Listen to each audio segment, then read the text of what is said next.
Welcome back to Jersey Matters. I'm Larry Menti. A student is arrested in Howell Township after a disturbing online threat that comes after 4 students are killed in a school shooting in Oxford, Michigan. Let's get the latest now from Howell Police Chief Andrew Kudrick.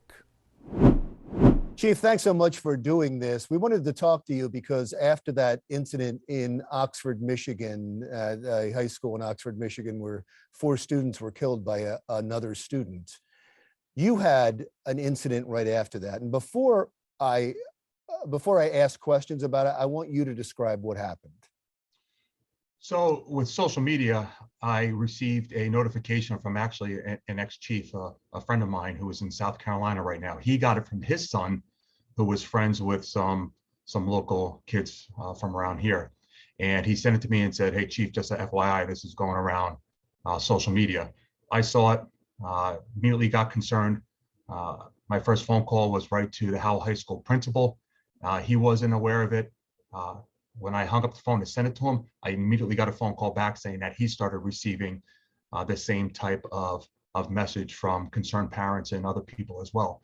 Within 5 minutes of that being posted by the juvenile, we were already on it and having a police response out to his location.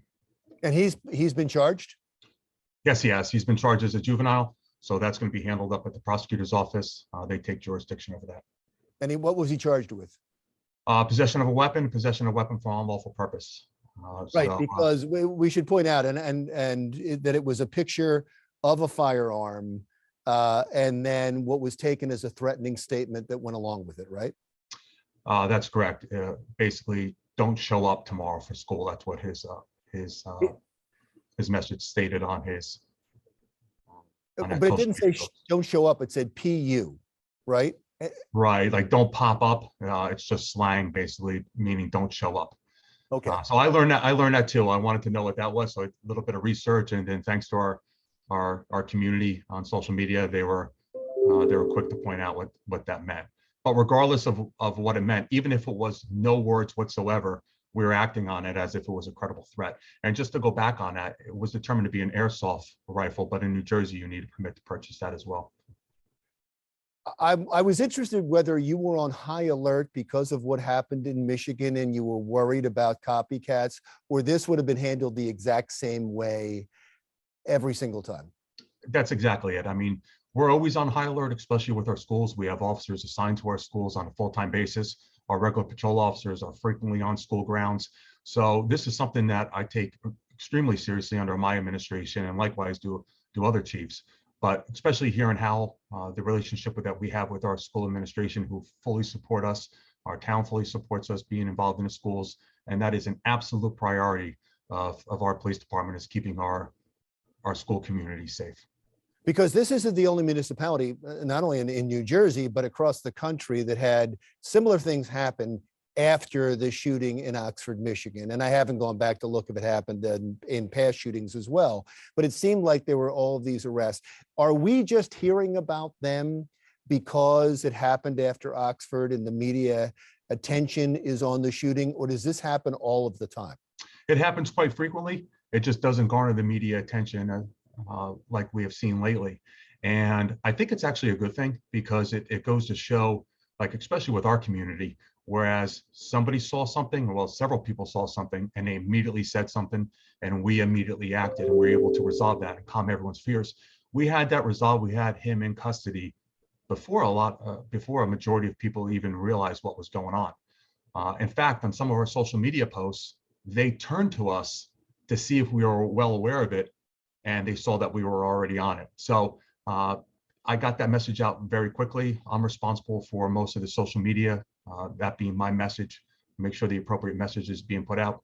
As soon as I got that notification, as soon as the principal was well aware of it, we came together, we were on constant communication, and we got that message out very quickly, just to calm everyone's fears. Because it seems like in all of these shootings, all of these school shootings, all these mass shootings, there are red flags. They're out there, and you just have to pay attention to them. There certainly was in Oxford, where he had some violent drawings and what could have been conceived as some threatening statements.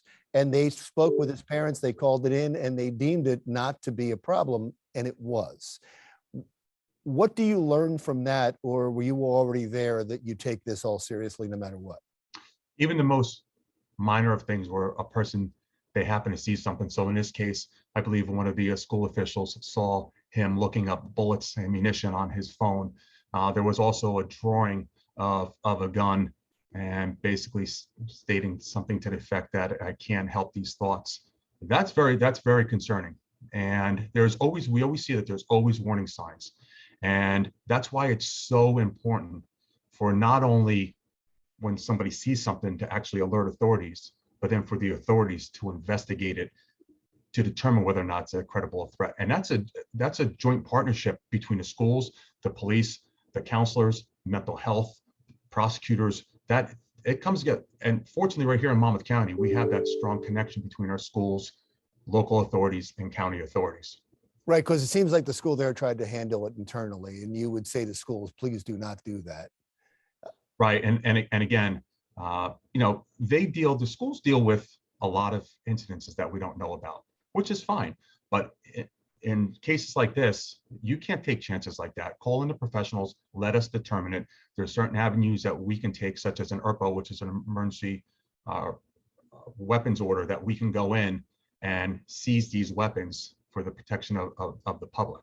It used to be only related to domestic violence incidents, but now it's been expanded to situations such as this, where we can go into a house. If they don't voluntarily surrender the weapons, we can have an emergency order to go in and take those weapons or search for weapons. Many times it's a cry for help for some of these kids. And I know you have to charge them, that's your job, to make certain that they're not a threat anymore. Even if they weren't a threat in the first place, the potential of a threat is taken away. But are you ever concerned? Do you think about somebody getting criminal charges at that age when they really need mental health care? I do. I mean, obviously, we don't want to ruin somebody's life for just a juvenile indiscretion, such as this case. Maybe it was just a really bad decision on his part to post a picture of a weapon on social media. Maybe that's what it was. Maybe it was just a bad decision. Maybe he does need mental health. I don't know that. Or maybe he did have criminal intent. I don't know that as well. That's for them to figure out beyond us. Right. And that's why you can't take that chance. We can't take that chance. And we have the mental health assistance built into our police department. We have mental health professionals available here. So we have that benefit. We instituted that 3 years ago. So, that's just another piece of the puzzle where we're including the mental health in there. We're including the county prosecutor. But our job is to look at the criminality of it and then push it off up to the county prosecutors to make that decision as far as prosecution. Chief, as always, thank you for your time. Thank you, Larry. I appreciate you having me on. Howell Police Chief Andrew Kudrick, next on Jersey Matters. It's Porch Pirate season, and with the holidays just a few weeks away, we'll give you some tips to hopefully avoid having your packages stolen this year.